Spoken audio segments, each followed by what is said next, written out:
Hey guys, Walter Fedczuk here to tell you that Unicorn.com may be the world's premier esports betting site, but they're also your best bet for keeping up with all the esports you love. With their site's newest update, they've reinvented their Live Now system and created a TV guide style layout to find out when your favorite teams will be playing next. And if that isn't simple enough, they've even added a search bar to help filter it down even further. And even if you aren't a gambling fan, Unicorn's newest update is a must-have for any esports fan. And you might even discover your favorite new writer in their news section, where you've got my man Drowlin with some excellent CSGO content, and you can find some fantastic articles from my lovely co-host, Chase Wassenar, as well. So check out the new layout at Unicorn.com, because there are few places where you can stay up to date on all your favorite esports, and Unicorn can help. Unicorn.com. Welcome to the new Sportsbook.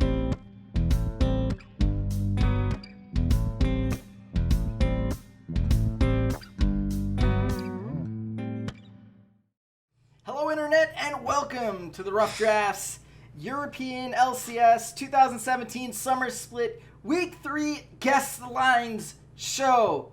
I, of course, am your Guess the Lines World Heavyweight Champion, Walter Ceades Fedczuk.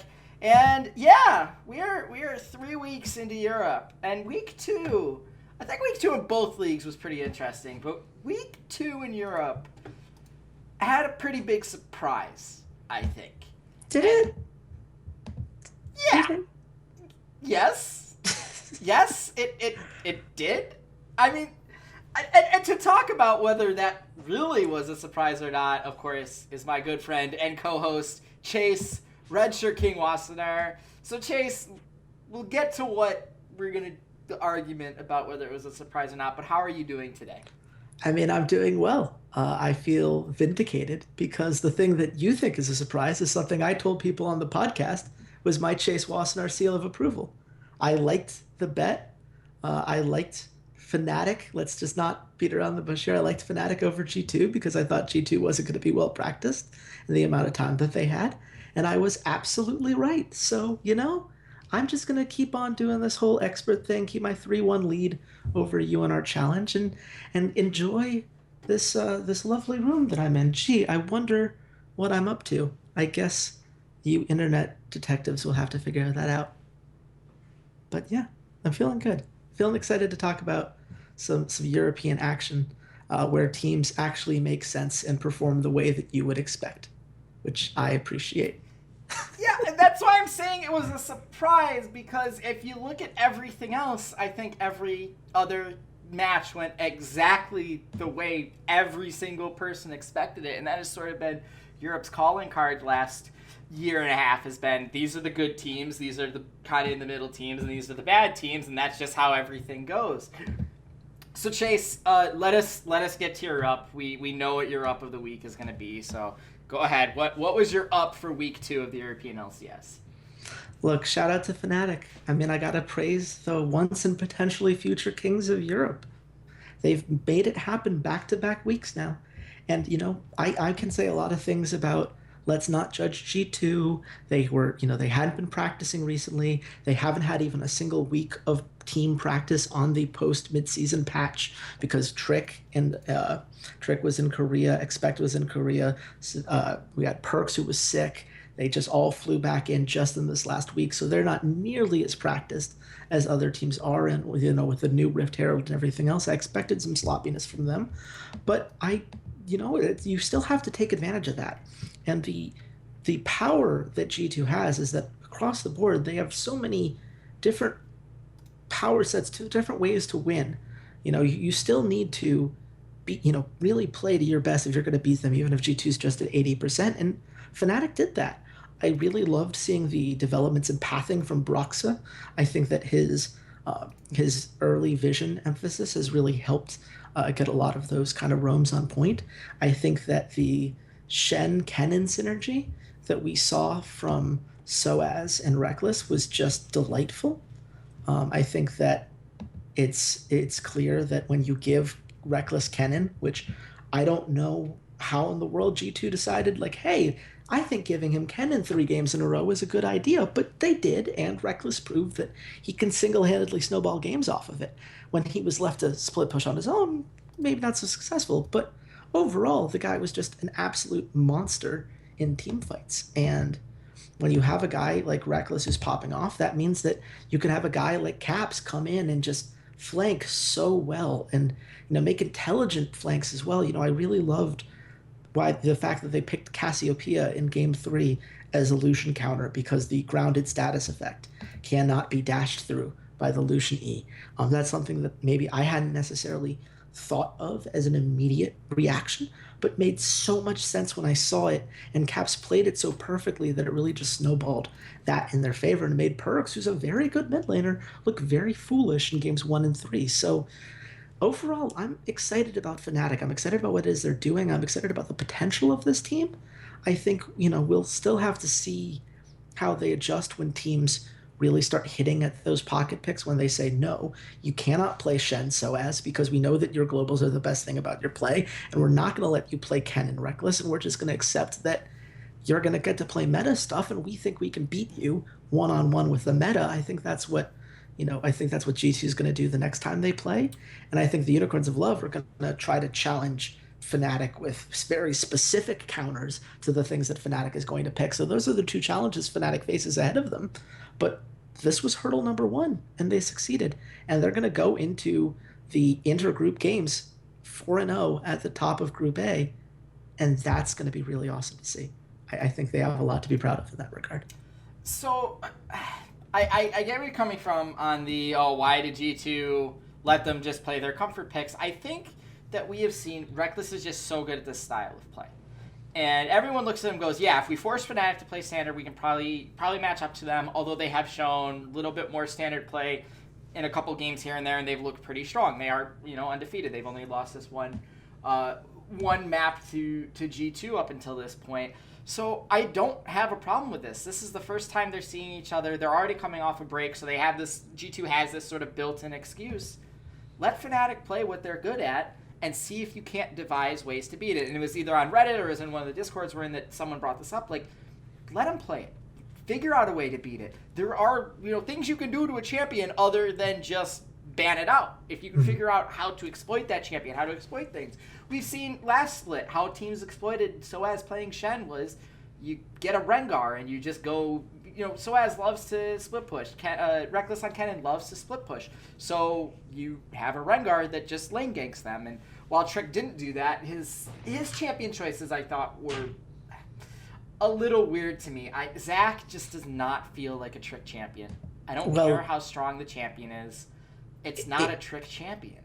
It would help if he'd had more than like a week to play it, which every sign of evidence says that he didn't. And this is something that I think speaks to the hubris of G2, that they believe, like, look, we're the champions. We've won 3 splits in a row. Who cares if we haven't had time to really focus on all these new synergies? We haven't had time to really focus on this new patch. Trick, you could figure it out. You're the best jungler in Europe. You can figure it out. And the answer was no, you can't. He didn't. He looked very poor on the champion. I don't think that's going to be true 2 weeks from now, 3 weeks from now. I think that it was one of those things where it probably escaped through pick and bans, and Youngbug looked at it and said, crap, we can't give that to Broxa because we know Broxa's really good at it, so Trick, you have to take it now. And that happens. I mean, that's something that happens when you're not necessarily all locked in. And I felt like, in general, I would describe G2 as being about 80 to 90% locked in instead of that 100% full force team that we saw do so well in the MSI semifinals. Like, I think that they'll work their way back up to that. I don't think that this is going to be a long-term problem, but ultimately, Fnatic had to be the team that was in front of them, and they did that. And I think they should be proud of the effort that they've put on so far this split. And, whether it's Reckless or Caps or, a Ceades that, dare I say it, looks consistent so far this split. Consistent. Why don't we use that word to describe Ceades? It's been a while. But we're there right now, and I want to see how long they can make this happen. I want to believe that this could be a new era of Fnatic, because this is a much more fun Fnatic team to watch than the team that had to crawl their way into the playoffs and had this kind of all of a sudden turnaround. This is a team that I can believe in for more than just one patch, and that's nice to see. Okay. That's fair. My up of the week is going to be the Unicorns of Love.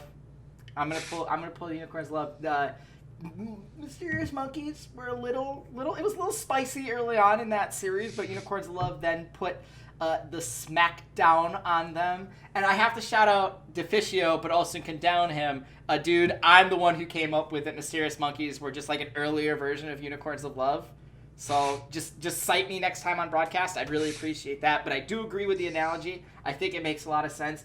And then, man, the cojones, the just faith in themselves to come back against H2K. Being down in that third game and coming back and winning team fight after team fight after team fight. Like, I just love watching them play. They are a team that just never gives up, period. And it's just fun to watch. It does not matter how far behind they are. They're going to make a play. They are not going to go out like a punk.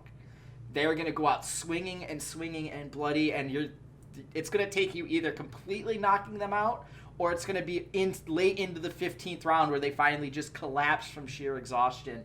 But this was one of those, like, okay, can H2K actually compete against them in this group? And it did look like they can, and it does look like they will be probably fighting for that, number one spot when they play against each other later on in the season. But H2K versus UOL3 once again goes to Unicorns of Love. It's that close, but I gotta praise Unicorns of Love for their heart. Because at the end of the day, that's what that team is really all about. Chase, with every up comes a down. Who is your down for week 2? Man, I'm so tired, Vitality. I'm just so tired of watching you play week in and week out and learn just so little. And I understand that, Yamato Cannon was supposed to be this guy that's supposed to come in and really hammer out some of these issues, both in pick and ban problems in terms of their kind of just figuring out the fundamentals of how to carry out a game after the 15-minute mark.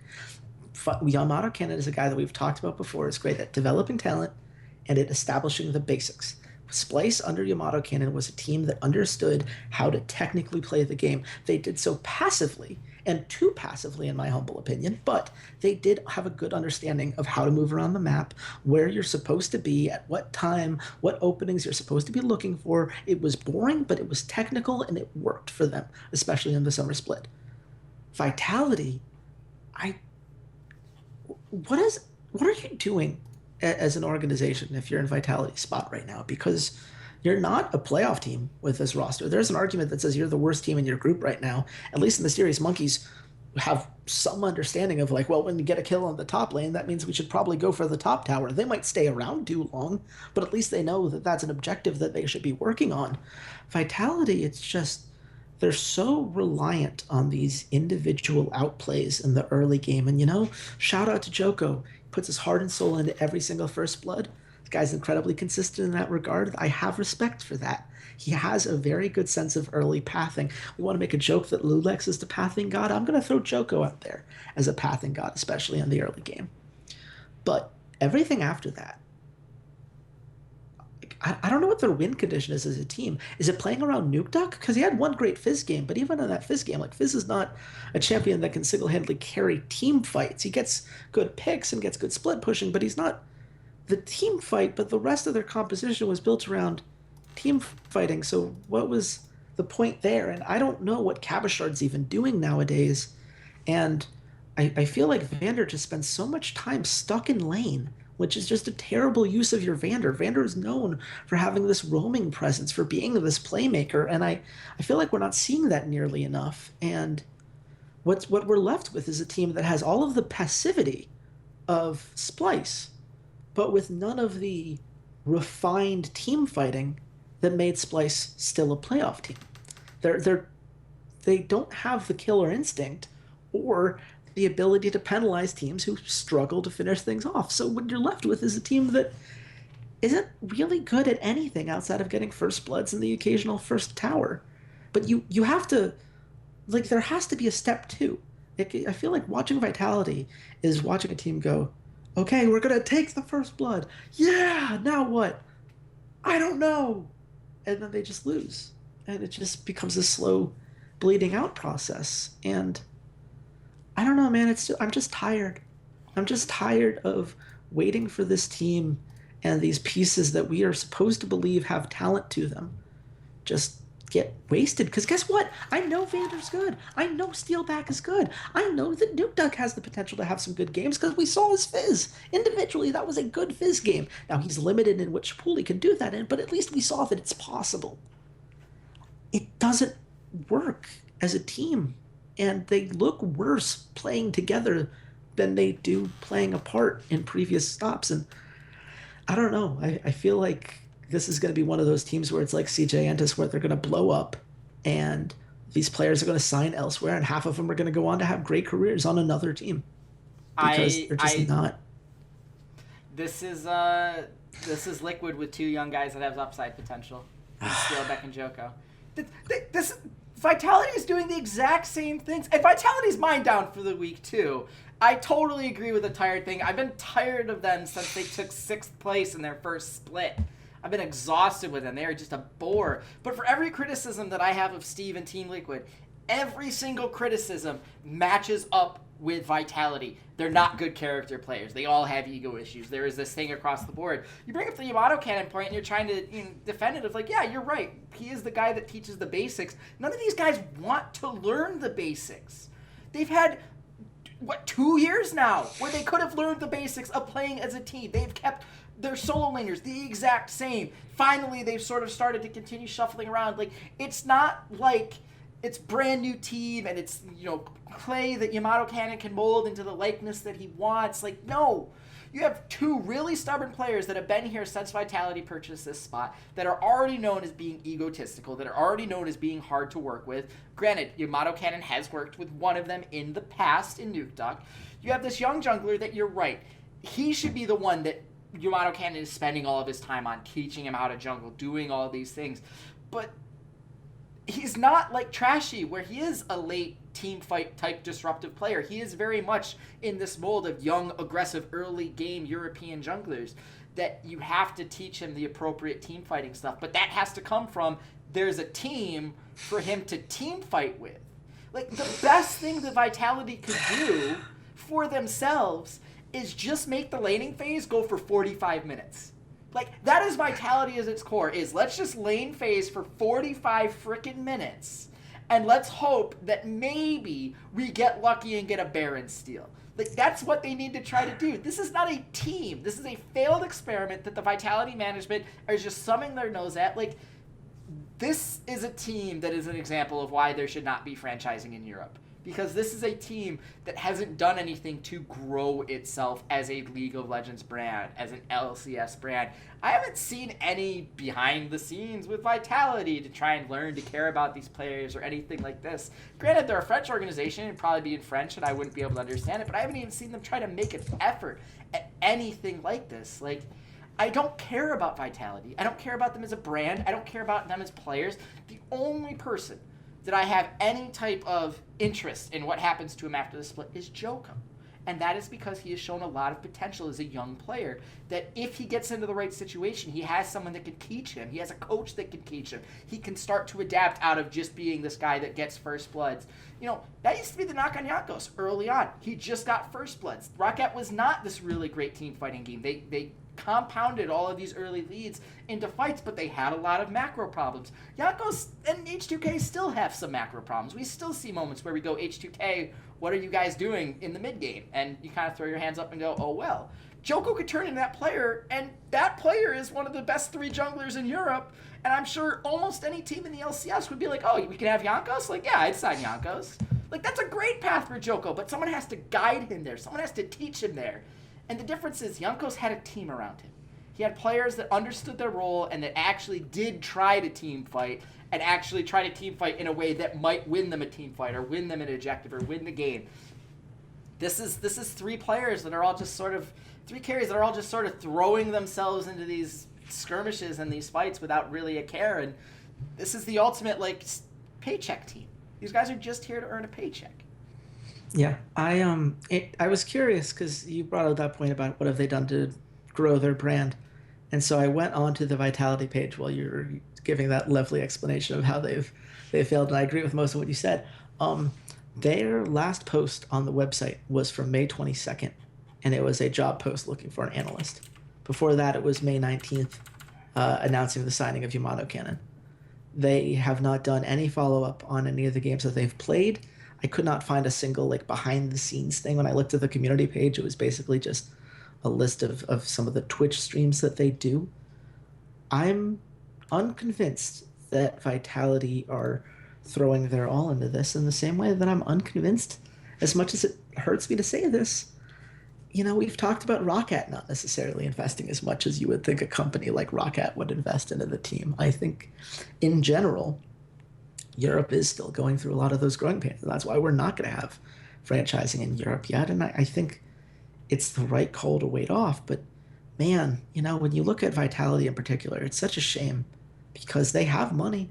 This is a venture capitalist style organization. They have investors. They have the resources. They just aren't doing anything with it. It seems like they've just, I guess I'll agree with the Liquid comparison in the sense that it feels like they picked one idea of what this team's going to be, and they've stuck with it long after it's proven to not work.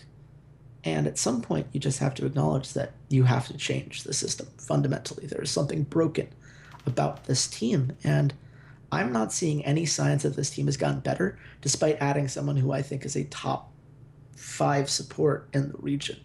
And you wouldn't even notice because they've done nothing with him, because they don't know what to do, because they have no system, because they have no game plan, because no one is willing to actually put in the work to fix all of these glaring errors. And by the time we're going 6 or 7 causes into why they're not succeeding on the stage,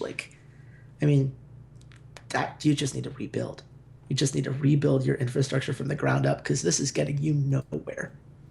It just makes me sad. It's not even like Liquid where it makes me angry, because there's no real hubris here. It's not like Vitality go out every split no, but this split we're going to be the greatest. Vitality just kind of stay quiet. It's just kind of sad. It's sad that a team that should have so much better performance on the Rift just looks so lifeless and dull and dull and dull. Did I mention dull? They're kind of dull. Let's move on to talk about anyone else. Well, the problem is we're not moving on to talk about anything else, because the first match of the week, and now we do have to say this, we are recording this on Monday night because of just life stuff.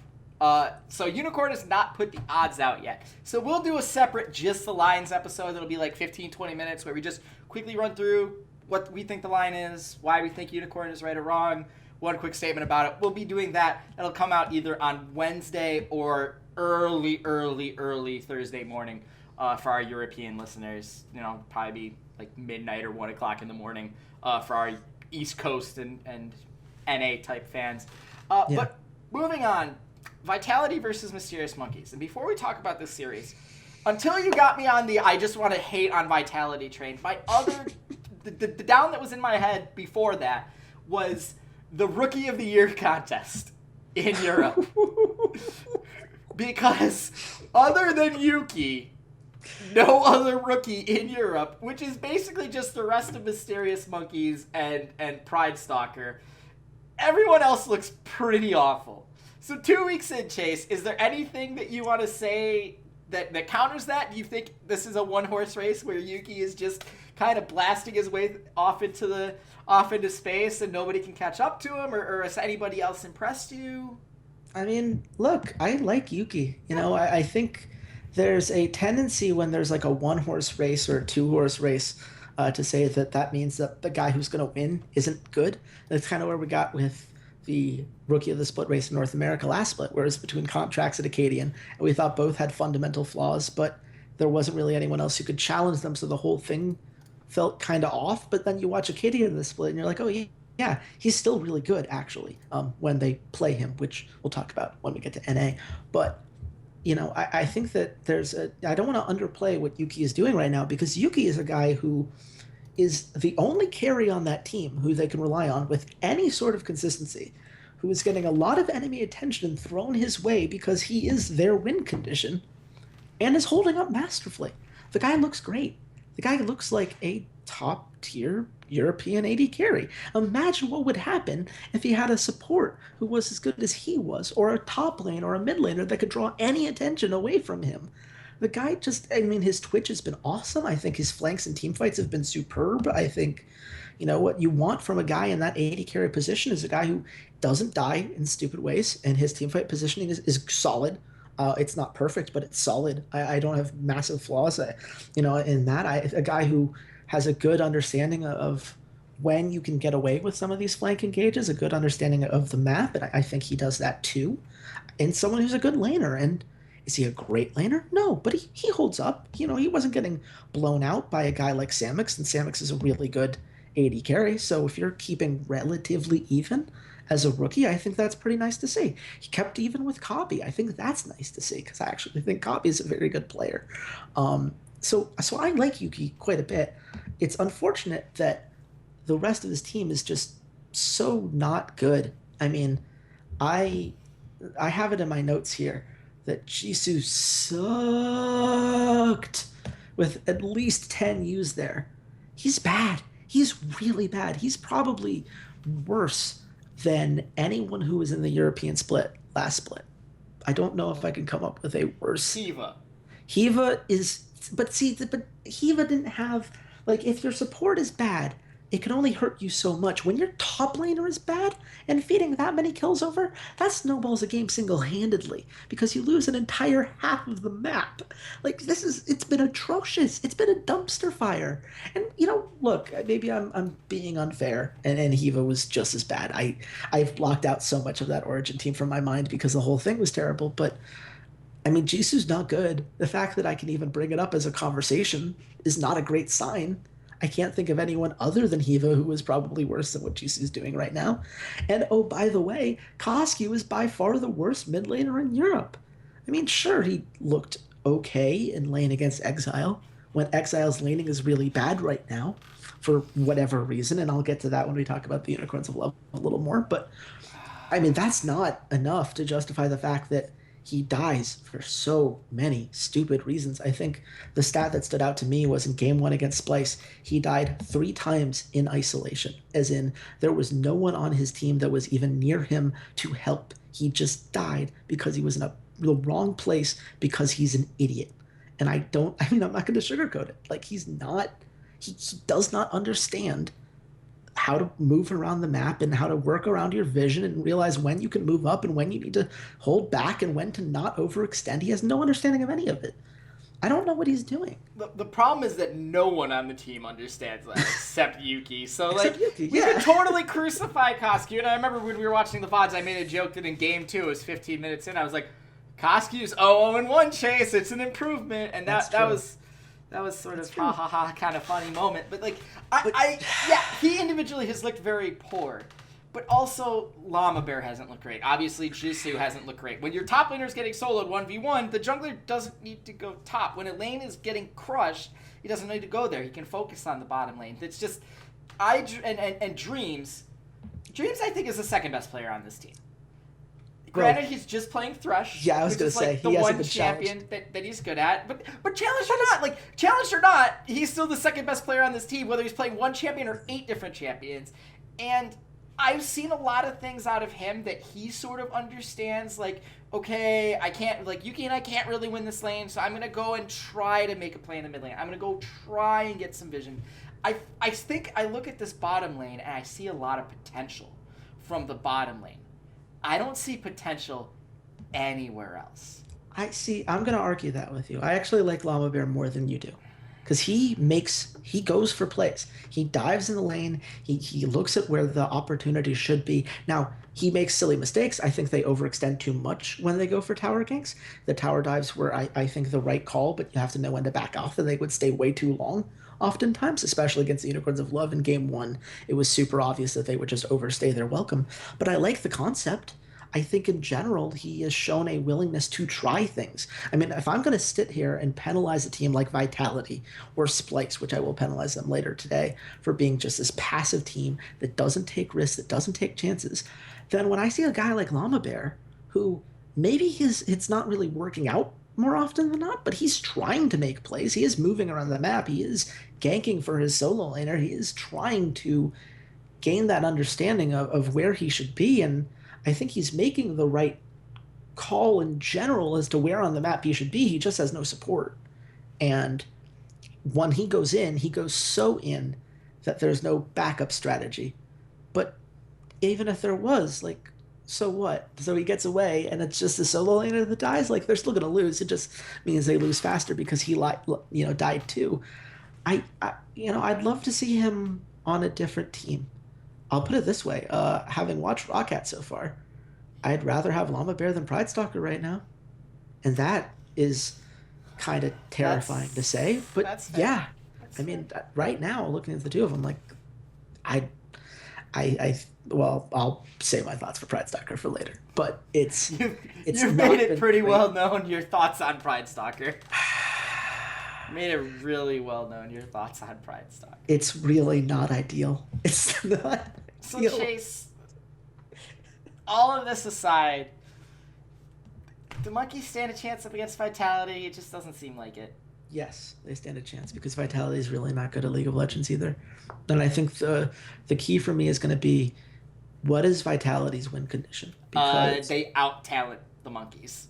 Right. So now you go across the board. Do we think Cavachard is that much better than Jisoo? I don't think. I mean, he's better, but is he that much better? Yes. Yes. If I'm Vitality, this is how we win. Put Cavachard on, like, Renekton, or Kennen, or Kled, or Fiora, or Camille, or literally anything that's just like, I'm going to bully you for the first 15 minutes of the game, and then just split push you to death. There we go. There's one.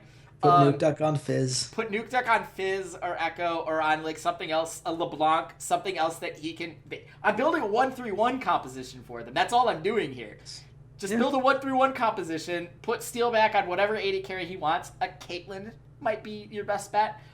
Ashe could work. That allows him to make some plays there. Basically, just build a 1-3-1 composition and bully the monkeys around by the fact that, like, yes, Yuki's pretty solid. He's going to be the one that you're kind of going to be worrying about. And I think monkeys need to take a page out of Spring Split Fnatic's sort of end-of-the-year playbook and just go all in on the AD carry and let the AD carry play whatever he wants and let him be the crux of every decision and yada, yada, yada. I just don't think Yuki's quite at that position where Reckless is. Like, I don't think he can play Kennen. That's, I think, was a really core part of that. But, yeah, but Vitality, just 1-3-1 split push composition. That's all you have to do. Just bully him. Like I said, laning phase 45 minutes into the game. That's all you got to do here, and you'll beat the monkeys because I think that your players at every single position are that much better than the people across the rift from them. I mean, I guess that's fair. The only thing that's keeping me from going all in on this is this idea that if Vitality are forced into a team fight, I don't think they know what they're doing. And I think that of the 10 people on the rift, Yuki knows what he's doing the most.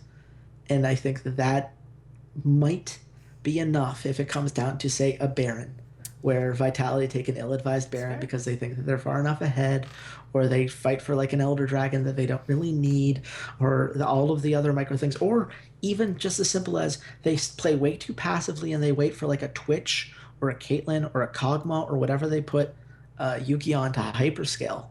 I think I want to see Vitality show any sense of kill pressure and map pressure around the map and a macro strategy before I say, yes, they're going to easily get a 2 over anybody. I think this is going to be a very ugly 3-map series is where I see it going. I think it's 2-1 to Vitality, but I think we're all going to hate ourselves for having watched it by the end. That's kind of where I see it. It's going to just be grimy, messy, sloppy. This is gonna be a sweep. It's gonna be a sweep. Okay. I don't have faith in the monkeys. That's fine. I have faith in Yuki. I don't have faith in everyone else. And for some reason, I don't think Vitality will let Dreams play Thresh. I mean, just putting that out there. I think someone might not let him play Thresh, and might be like, okay, can you play anything else? I mean, his Braum was okay. I thought his Braum ults were solid. His Braum was okay. The shields were not, but Yeah, that's fair. Moving on. Chase, you want to talk about Pride Stalker now? Roccat versus Fnatic? I'll give you 30 seconds here. Talk about Pride Stalker. Look, Pride Stalker can play Kha'Zix pretty decently. That's what Pride Stalker does. He plays Kha'Zix, and it has put Roccat in a position where the number of strategies that are available to them are incredibly limited because Kha'Zix requires you to play out the laning phase in a very specific way. They're at this point where like, okay, well, let's get what does he want to do? Well, he wants to get kills in isolation. Okay, so let's gank for the mid lane. Well, Betsy's playing like garbage right now. Like this is the Betsy that I was afraid was going to come to Roccat when he first left Gambit. When we were like, oh man, is this player good? Is he bad? I don't really know. And I was just so terrified. And then, he became the best player on that Roccat team, a bad Roccat team, but still looked pretty solid. Now he looks like the guy I was afraid he was going to be. He just looks completely out of sorts and no confidence and poor laning, terrible overextensions and split pushes, just really bad all around. And then you have Alfari, who, Faxi, excuse me. Get ahead of yourself there, buddy. I'm going to say the same about both players, so I guess it's fine. Just really seems to have dropped off in the laning phase, and his positioning in teamfights and his role in teamfights has significantly decreased. I have been unimpressed with his global usage. I've been unimpressed with his ability to initiate teamfights, which is unfortunate and incredibly frustrating to me as a fan, because the thing that I loved about him was his Gnar engages. That's what made me kind of turn the corner on Vaxi. Like, look at this guy. He can hit the ult. He can slam everyone in, gets a big team fight, and then Roccat can come in and seize the day. And he's not landing those anymore. And if he's not landing those, and Betsy's not giving you anything, then you're not really getting anything out of Kha'Zix. So what you're left with is poor Hjarnan and Wadid. They're doing their best, man. Like, I love watching them. I thought Wadid's Rakan was awesome. I thought that he did a very good job of landing the charms. I thought, in general, he did very well. I thought Hjarnan's played surprisingly solidly. I talked about in week 1, I was surprised that Isaiah looked good. That continues to look good. I think that, watching the synergy that he's developing with Wadid is just quite nice. I think that the problem becomes when he's forced to hyperscale. There's not a lot that he can do because the rest of the team is collapsing in on him and he doesn't get an opportunity. Kog'Maw never got a chance to see where that Kog'Maw was going to go. The game was over before Kog'Maw got to any of his power points. And the Jinx would have been interesting in a game in which they hadn't lost both solo lanes by the 10-minute mark irreversibly. So I don't know, man. Roccat seems to be telegraphing it too much, that they realize that their upper 2/3 of the matches aren't very good, and they're like, okay, we're all inning the bot lane, and everyone's like, okay, you're all inning the bot lane. I guess we're gonna just kill the bot lane.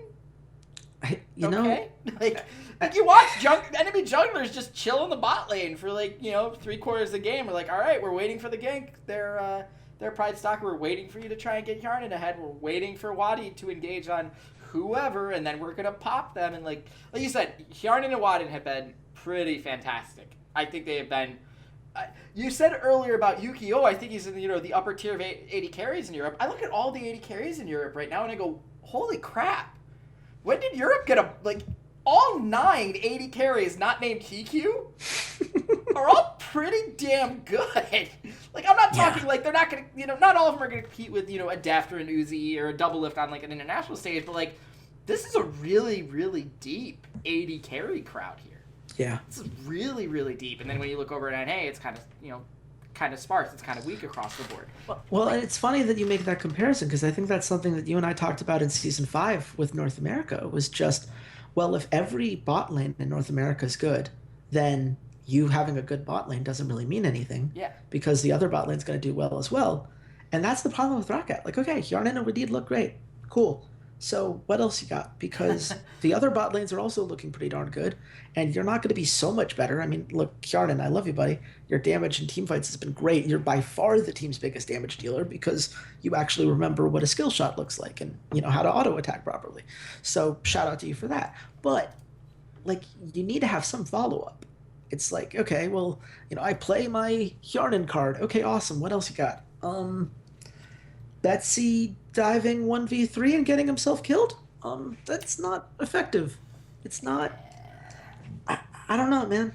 I don't know if Betsy needs a hug or like a slap or what it is, but we've got to get him back to where he was. Like there is a mental problem that he has right now. And maybe it's the fact that he lost the jungler that did the best job that he's had in a while. I think Betsy's problem is he just needs someone to get him through laning phase. I think he's just a really, really weak laner. At the end of the day, I think that's his problem. And if he can get into team fights, and he's not good at squishy. He has got to have some protections. He's got to have some health regen. Like, there's a reason his best champions are like Vlad and Swain and Ryze. Like, those champions built into themselves have some durability. You're talking about going Rod of Ages with Ryze and having the Seraph's Embrace, so you get that shield. Like, Swain, obviously a super tanky sustain mage. Vladimir, the same type of thing. I'm sure if Mordekaiser was still, 13 pop Mordekaiser was still a thing, he would be great at 13 pop Mordekaiser. Like, those kind of champions are where Betsy thrives. The problem is those just aren't popular champions right now. It's all these control mages, Orianna, Syndra. We're seeing Lucian come in the mid lane. Like, it's like that time he played Sona mid lane. It's not his style. And all of those kind of champions beat up on what he likes to play. They go Morello's first item, and like Vladimir and Swain are like half useless for the 10 minutes of the game. So I just think that he is so niche in what he is really good at and what he excels at playing that it just doesn't translate. Like, I almost want to see him try to learn like Aurelion Sol. Aurelion Sol kind of has some natural beefiness in. I said when we were watching VODs too, I'm sort of surprised that his Talia isn't that great, because you can build Talia with like the GLP belt and add a little more, utility and health and that kind of stuff into her, and he's just not very good at it. Just Betsy's that one like ex-girlfriend I keep looking back at as like, have you gotten to where I think you could be at yet? Like, have you blossomed? Have you like fixed your personality issues? Have you cut your hair shorter? Like, have you done anything to like make me think you're turning into the person you could have been? And it's like there's those hints of like maybe, and then it's back to like, oh no, you aren't. So yeah. I just want to see Betsy succeed. I would also like to see Roccat beat Fnatic, but Chase, what's going to happen in the series? There is a negative 30% chance that Roccat beats Fnatic. It is more likely that the game creates a time paradox in which we are sent back into a parallel universe in which the players are on completely different rosters. And so Roccat wins because they actually have all of the Fnatic players, and vice versa, that it is that Roccat wins this series as they currently stand. You mentioned Betsy's champion pool. For people who are curious, the champions that he played last split the most. Ryze isn't played. Swain isn't played. Vladimir isn't played. Corky isn't played. Syndra, he sucked at it. So Vlad has been popping up. There have been a couple of Vlad games here and there. It's not meta, but it's still like you could pull out the Vladimir.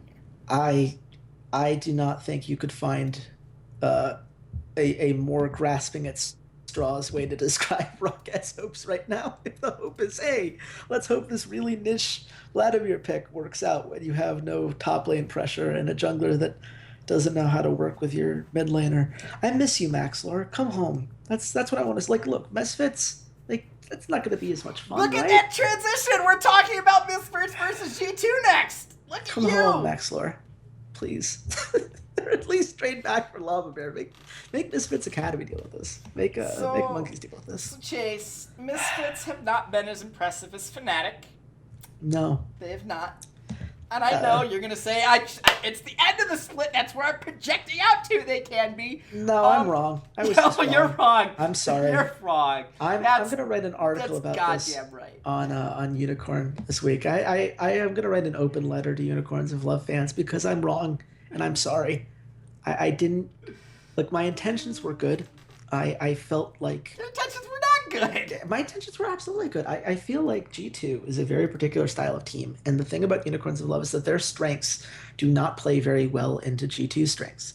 G2 has a really good macro understanding. They don't make the same positioning errors. They don't bite into the same kind of baits that Unicorns of Love are able to get most teams to kind of latch into and make them play on their speed. I mean, you look at how Unicorns of Love took out the H2K, it's because they forced H2K to play to their pace of the game in games 2 and 3. When they dictate the tempo, that's when they succeed. And G2 does such a great job of making you play to their tempo, and you have to beat them at their game, which Fnatic could do, but well, Unicorns of Love haven't done yet. I think that's fair to say. Certainly, we haven't seen them, play since the Korean boot camp, but history says that that's not a good matchup for them. So I was thinking, like, what teams could? And I saw Fnatic, and that was the correct answer. But I thought, I don't know how this new coach is going to be, and it feels like they rely too much on pocket picks, and it feels like, we're not going to have a, Ceades that's so consistent, and I'm not sure Brox is really developing. I feel like it's hiding some things because the rest of the team was looking so good. And I was wrong on most of that. They've so far proven me wrong in that regard. We'll see if they can keep it up. They still have to adapt to multiple patches down the line. If for whatever reason Kennen got nerfed, how would I feel? I'm not sure yet. But with Misfits, I was relying on these three things being true. One, I was expecting Alphari to get better. He's gotten worse. The team fighting problems that Alphari showed towards the end of the split have only increased since then. It feels like he's become very exploitable in terms of initiating team fights, and his laning has gotten worse as a result. How do you lose lane as a Rumble against a Shen? That's kind of incredible. In just the worst way. I expected Ignar to continue to be this playmaking support. Ignar was my pick for first team all-pro support last split. Ignar looks terrible. I mean, he genuinely looks bad. Just bad vision decisions. Why? I honestly, I wish I knew. I can't even pretend that I have an answer other than that I thought Misfits was going to be good. Like, other than the universal rule that if Chase likes them, bad things happen, which I should remind Unicorns of Love fans this. The best thing that's ever happened to you is me not being in your corner for as long as I have been, because the karmic justice of not having me put my stench on your team is positive. Look what happened to Misfits. I don't know. Like, it's not like Ignar's playing totally different champions. He's played Tahm Kench. He's played Bard. He's just not doing well. He's making very sloppy mistakes, and he's overextending for vision in a way that he just didn't last split. And then the third thing that I was expecting was that Daku was going to learn from the series that they lost in the playoffs, from almost losing to Splice, which should have been a 3-0 series against them there, and from getting just destroyed by Unicorns of Love and then Fnatic in the third place match.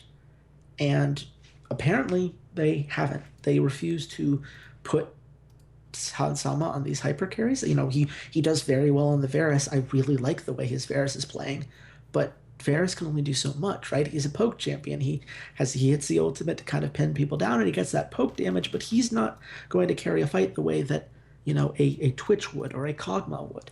And they won't put him on those champions. And I don't know why, because he's looked great in every single game. And, to be fair, so is Power of Evil. I think Power of Evil is still an amazing mid laner. I had him as my first team All-Pro last split. I think he's still in my top 3 right now. I think the fact that he's been able to put together so many high-quality games on a team that's kind of collapsing all around him is rather impressive. And I think Maxlor has done exactly what I thought Maxlor was going to do, which is that he's keeping Power of Evil looking really good. He knows how to get his mid laner ahead. They've done well at that. But when both side lanes are kind of collapsing because Ignar's playing poorly and not setting Hansama up very well, and Alphari's playing poorly, and I just don't know where he's going right now in his career, and the coaching staff isn't doing him any favors, and they're not making these macro adjustments to the flaws that have been exposed in their play.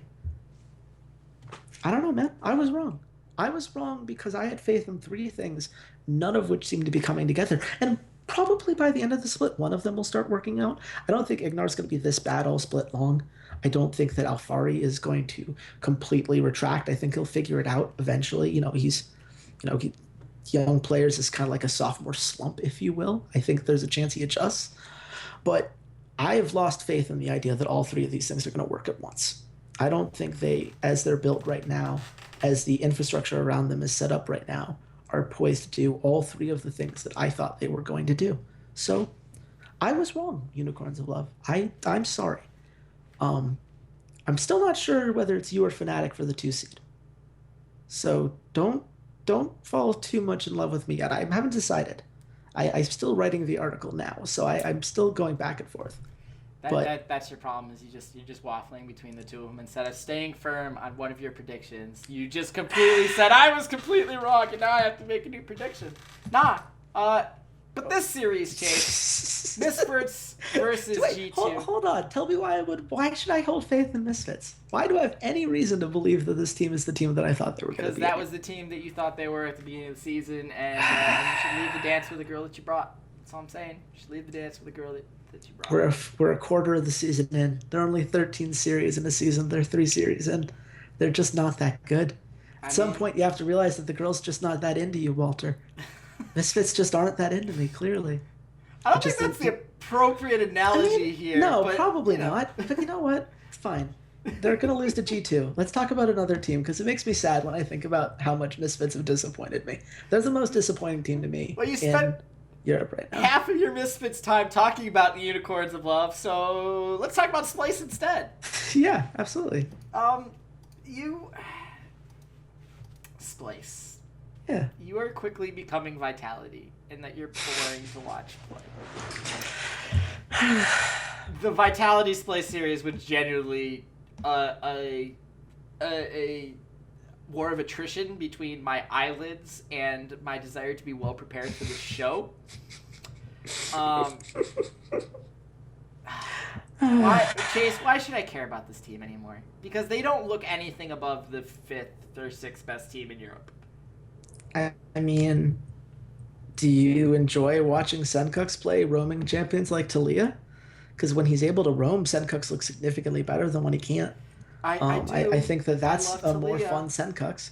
I like. Do you like hyper-scaling AD carries? Because Kabi does really well in the mid to late game on team fights. Cleans up quite nicely. I'm a Forgiven fan, so it's kind of like 50-50 there. Yeah. So, do you like bully top laners where you can have a guy like Wonder play something like Kled and just try to really split push their way to victory? See, I do love that, but then there's also the counterpoint of he blind picks a Kali, so... Yeah, well, I was going to say, and do you like that if it's 80% less of it than what you'd like? If it's 20% less than what you'd like. It's like 80% of all of those nice things, because the other 20% is putting Sencux on Syndra, or blind picking a Kali, or just not realizing that you're allowed to pick more than 2 team fights in the first 30 minutes of the game. Like, that's the compromise that you make. It's like, there are all these things about Splice that I genuinely like when I look at them as individual pieces, and then you're like, well, just when you synergize them together, it's like a potion where you get like 85% potency than you would get from each individual ingredient. It's like, well, I don't know how much I like this anymore. Like, it's still good. Like, there's still pieces that should go together. And to be clear, like, I talked about Misfits through the lens of Unicorns of Love, but I do want to just say, just to give Unicorns of Love fans the time and credit they deserve, Xerxes is a really good League of Legends player, and his Zac makes me genuinely warm and fuzzy on the inside, as does his Warwick. I'm so glad that he's playing that again. Xerxes I love with X-Champion makes me warm and fuzzy. That's just the appropriate sentence. Xerxes...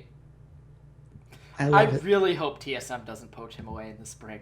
They're gonna get Joko now. We've talked about this. I joke about that, like, oh, TSM will get Xerxes. I don't want them to. Like, I love TSM, but I would rather see Unicorns of Love get over the hump. Like, I would rather see them beat G2 and go to Worlds and, like, see what this team can actually do on an international stage, and see Sheepy have to combat the minds of, like, Kakoma, and just...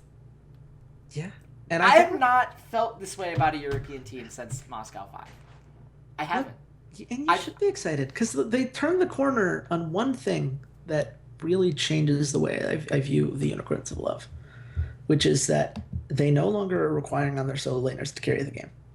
Samux can carry the game on his own, no problem.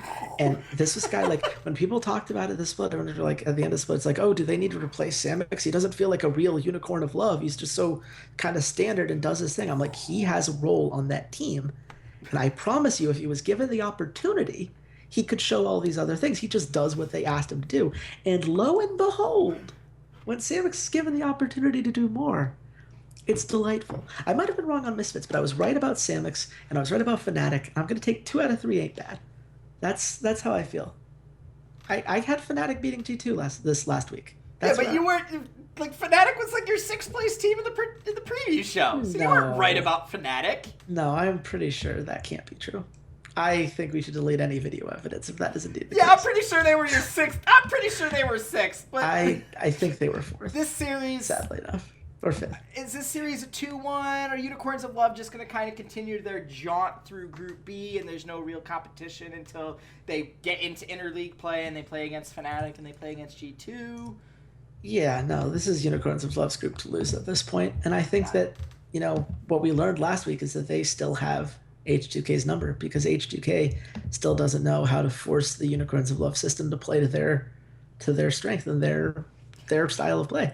The skirmish ability for Unicorns of Love, even when behind, the number of fights that they took in that game 3, even when they were losing, even when it looked like the game was entirely in H2K's favor, I mean, they were forcing H2K to scrape and crawl for every little inch.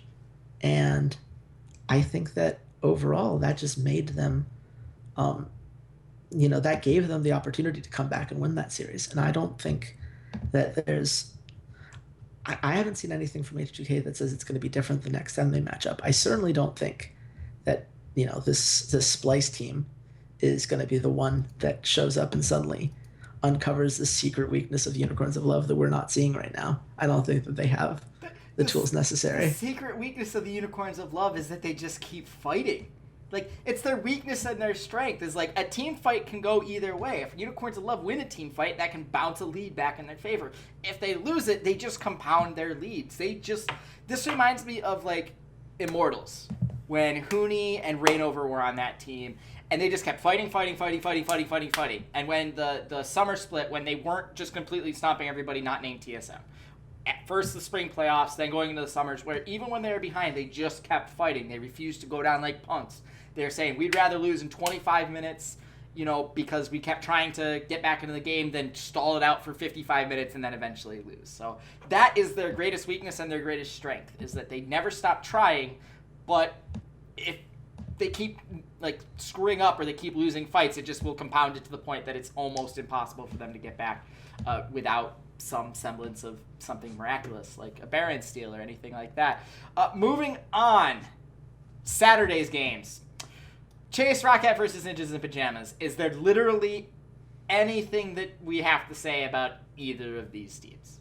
I mean, we already talked about Rocket, so I'm just going to take some time to say Prophet is a good League of Legends player, and I appreciate Nagne's roaming ability. Even if it wasn't qualifying for kills, I think he did a very good job of keeping the team alive and relevant for as long as he could, especially with his Galio Grand entrances. I thought those were very solid. It is unfortunate that Hiku is terrible and Spraddle is terrible, and I forgot that Shook was even playing on the team, by the way, that he played this week. I wrote in my notes, I'm like, oh right, Shook's on this team, because he had no impact in any stage of the game, which is probably the most Shook thing at this point in his career. So, I mean, Rocket's going to win. It's not going to be pretty. You're not going to be happy that you watched the game, with the exception of one Prophet pop-off opportunity, because there is a good chance that he could just destroy Faxi on something like a Kled or a Fiora and just force the team, just drag the rest of the bodies of this Ninjas in Pajamas team across the finish line for a map victory. But it's not looking great. I'm gonna disagree with you. I'm gonna say Ninjas in Pajamas win. Whoa. I'm gonna say Ninjas in Pajamas win. Nagne is the only Western player that should be allowed to play Galio mid lane. Only Western player. Faker obviously is allowed to do it because he's Faker and he can do whatever you want, and I haven't paid enough attention to LPL or LCK to figure out if there's any other semi-good Galio players, but I think Nagne's Galio is really, really good, and it allows him to highlight Prophet as the primary carry on their team. And yes, I totally believe that Prophet can absolutely crush Faxi, and I think that the stronger solo laners of NIP will be more than enough to sort of overwhelm the bot lane of Rocket. I see a lot of 4 or 5 man dives happening onto that bot tower, especially early on, to try and knock Harden and Wadded off their game. I can see a lot of bans going that direction to try and throw them onto less comfortable champions. Yeah, I actually think Ninjas Pajamas win this series because I don't think Pride Stalker is a League of Legends player. I would love to see how Hikyu puts together 2 decent enough games to win the team fights necessary for Ninjas in Pajamas to take this Listen, if series. Keith can do it, Hikyu can do it. I'm not sure. If Keith can do it, Hikyu can do it. All he's got to do is hit some Ash arrows. That's all he's got to do. Hit some Ash arrows, hit some Chains of Corruption. That's all you got to do, mate. That's all you got to do. I think the saddest sign for the Roccat right now is that I can't. You can't argue against it. I can't tell you you're 100% wrong. I'm not saying like it's not out of play. Like I mean I still think Roccat wins, but like I don't have that. Oh well, clearly Roccat are going to be, you know. And for the record, I'm saying this about a team that has won 2 maps. They haven't gotten blown out yet in a series. They do tend to put it together at least one strong game. 3-map series. Yep. It's not enough, mind you, but I don't know, man. Ninjas in Pajamas are a really bad League of Legends team outside of their Korean players. I think Rocket's a pretty bad League of Legends team right now outside of their AD carry and their Korean players, so... Let's just move on. This is just making me sad all around. That's the point. That was literally the point of that entire experiment. Finally, we're going to end things with Team Snoresville versus H2K. We've already spent way more energy than I want to expend on Vitality, so what about H2K? This is like the Cloud9 argument. I don't think this core can do it. I get it. They were in the semifinals of Worlds last year. I totally understand that. But I don't think this core can get it done in Europe. Here's the thing. Individually, H2K's players are each likely in the top 3 at their position from a pure mechanical basis. I had all of their players within my top 3 all-pro teams last split because I thought all of them individually deserve that honor. No. I think the problem that you have if you're looking at H2K is they have no idea how to play from behind.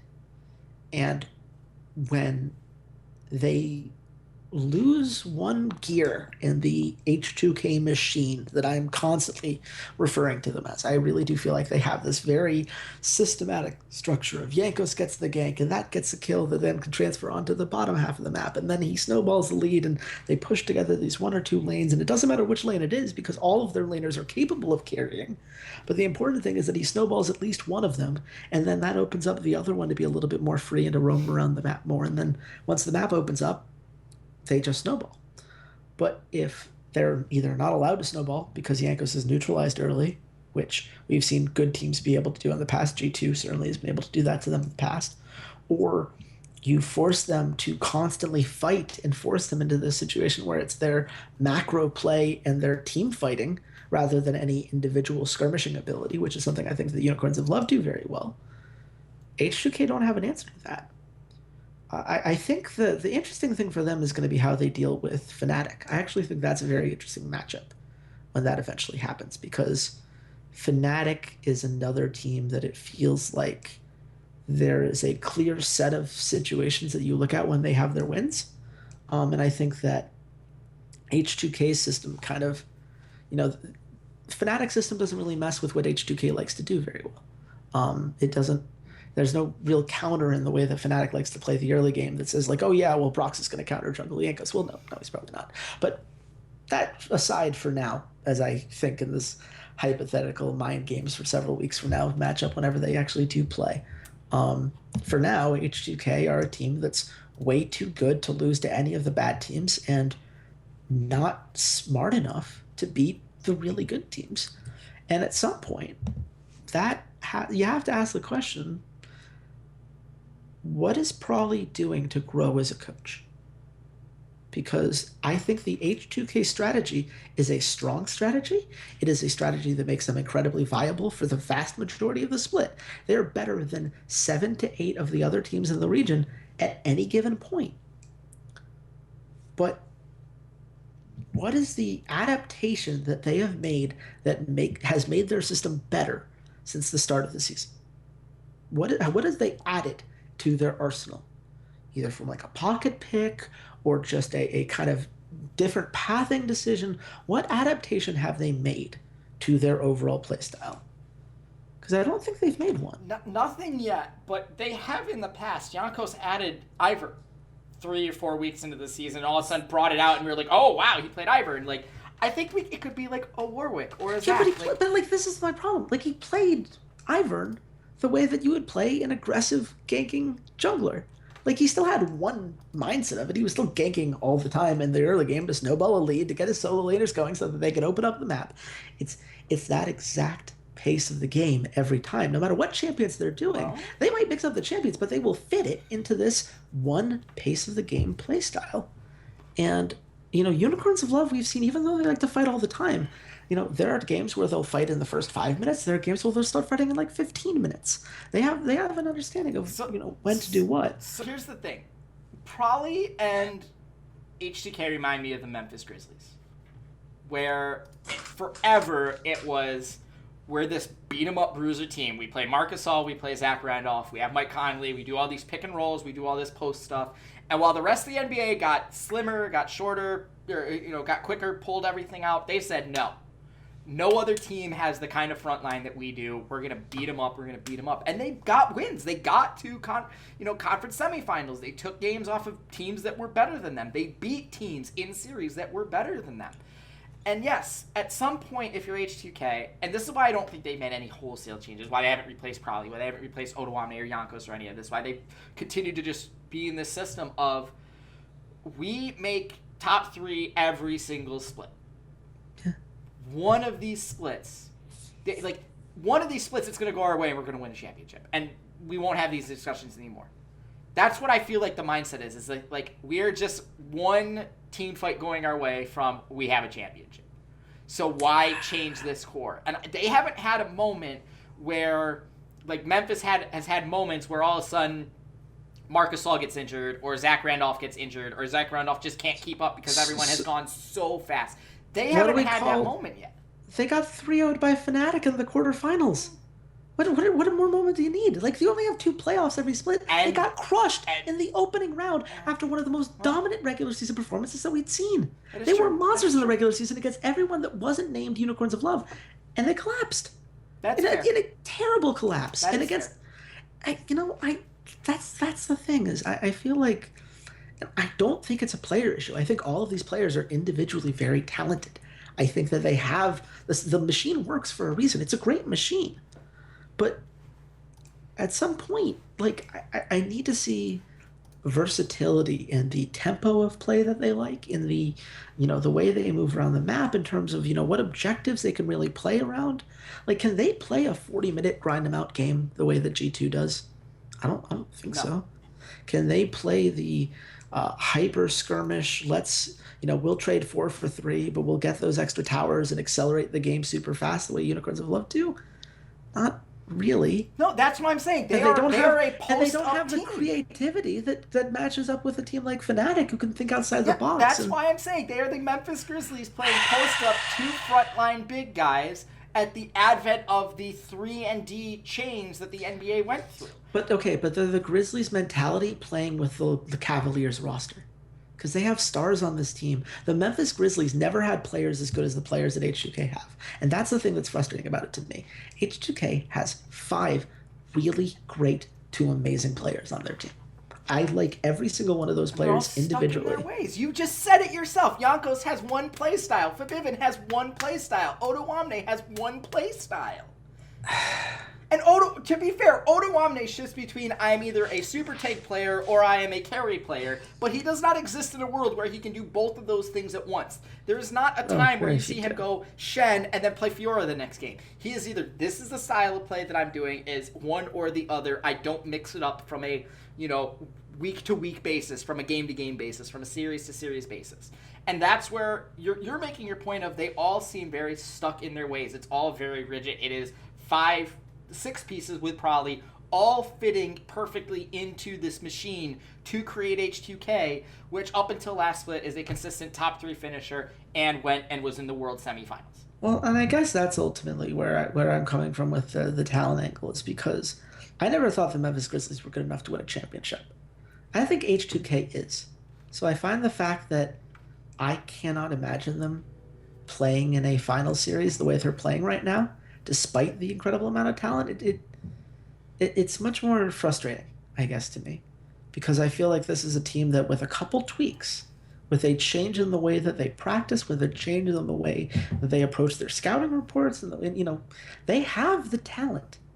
They could do it, but they go unchallenged for the vast majority of these splits, and so they don't have to most of the time. And it means that, as good as H2K is, and they could be good enough to go to Worlds, they'll never be as good as I think they could be. And that's kind of a shame, because I don't know many teams in the West in general who have as much talent across the board and the much more untapped potential at all 5 positions. Like, even TSM, like Svenskeren, it's not that great. No? He has been that great, though. He was amazing at Worlds last year. He was amazing. Let's not rewrite history. He was amazing. I will say, we'll get into NA later, but I do think that the talk on social media about Svenskeren has gone way too far in the other direction. There's this whole idea that, he was never that good. Yes, he was. Shut up. He's had some splits where he's been an absolutely fantastic jungler. Yeah. That being said, yeah, H2K versus Vitality. H2K 2-0? 2-0. 2-0? Clean 2-0. A 3-0 and 2 map somehow. 3-0. They somehow circle back around and destroy the Nexus a second time while Vitality's still trying to lane phase. This is going to be rough. Yeah. This is definitely H2-0. This is definitely H2-OK. Yeah. That being said, that has been an awfully long podcast because we talked a lot about like the games themselves because we didn't have the lines to kind of keep us hyper focused because we're the 3rd week in the season, we're a quarter of the way into it. Let's stop and talk about every single team. And if you disagreed with anything that either of us said, you guys can find us on social media. I am at Ceades_LOL on Twitter. Chase, where can the good folks at home berate you for your Misfits 2nd place prediction? Look, you can find my mea culpa at RedShirtKing. You can also find it's going to be on Unicorn. I got an article coming out. I'm hoping it'll be either Wednesday or Thursday this week. And I will say, during this episode, I did go back and check. I did put Fnatic 5th underneath H2K. I did not remember doing that. 5th, my bad. No, 5th. I not 6th, 5th. I'm not proud of that. I feel like I need to go back and find a time machine and talk to previous me and figure out where I was going with this. Chase, it's okay because you know what? Everyone makes mistakes. JaVale McGee is now an NBA Finals champion. Oh, God. JaVale McGee, as in the guy who created the Shaqting a Fool skit that Shaq does on TNT. It's a thing. But yeah, I mean, overall, if you guys like this more relaxed kind of free-flowing nature of the pod, let us know what you think. I don't think we're going to do this very often because we like the structure that gambling lines bring, but this is something that maybe we could do on a stream while we're playing League of Legends where we just talk about it in a kind of loosey-goosey way and bounce among teams like this. So if you like that kind of free-flowing style of it, let us know. If you want to say, hey, you guys rambled for way too long, shut the hell up, let us know that too. There is a link to a survey down in the description that you can go and you can fill out some answers to questions. And there's another comments page, and you can just tell us why this episode was great or why it was awful. You can do that. That's a thing that we put down there for you, along with links to all of our social media, including Facebook, SoundCloud, YouTube. Our Patreon link is down there if you want to support the podcast that way. Our Discord channel is down there, too. You can join all of us in our Discord channel. Come hang out. We talk about the games when we're on. When I'm at work and TSM's playing, I come home to a whole bunch of memes about how, TSM did this, or TSM did that, or, you're so wrong about Cloud9, or this, that, and the other thing. And we also are doing a fantasy league with some of our fans. Our producer, Nick, the producer, did a recap of week 1, and he'll be doing a recap of week 2 as well. That'll probably be out on Wednesday or Thursday, so go check that out. Nick was very proud of himself after that episode. You did a good job, Nick. That was a very excellent job for the first one. I made sure that you got some extra special kibble in your diet this week. That being said, this episode was just the lines. We will have the actual lines out, again, probably Wednesday, might be early Thursday morning for our European fans, but you can get the lines for that. And of course, North America will come out on Thursday as well with the lines. So with that being said, that has been a podcast. Join us later in the week for all the rest of our great content. And until then, goodbye, Internet. You can follow the Rough Drafts Podcast on all your favorite social media sites. Twitter @RoughDraftsPod, Facebook.com/RoughDraftsPod, SoundCloud.com/esportsroughdrafts, YouTube.com/RoughDraftspodcast, as well as on iTunes by searching for the Rough Drafts Podcast. The Rough Drafts Podcast is supported by our lovely Patreons at patreon.com/RoughDraftsPod and by viewers like you. Thanks for listening, and goodbye, Internet.